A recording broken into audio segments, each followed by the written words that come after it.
Well, you said you wanted to know what this thing was that you made for me. That would be the cover.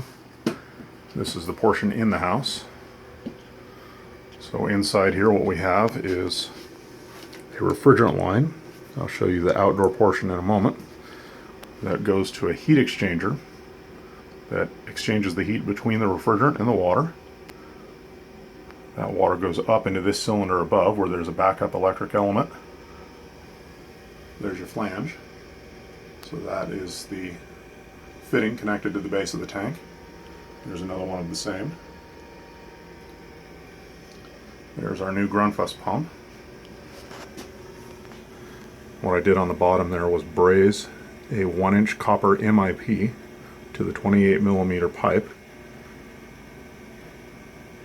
Almost a perfect butt fit as far as their diameter.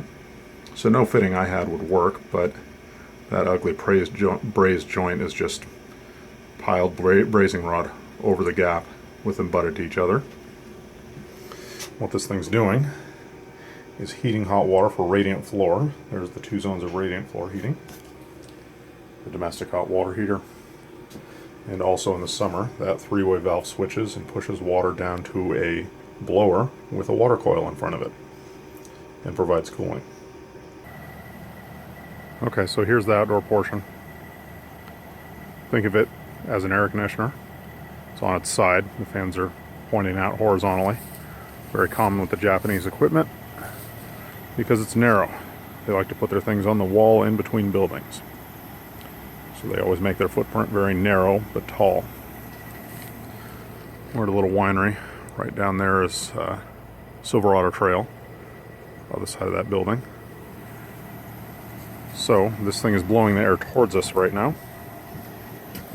The leaving air temperature is 48.5 and was drawing in about 53-degree air. There's a lot of air volume coming off of that right now. I know it's quiet, but they move dramatic amounts of air in the winter.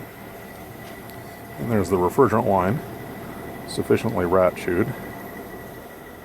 That goes in the ground and over to the house in the distance there.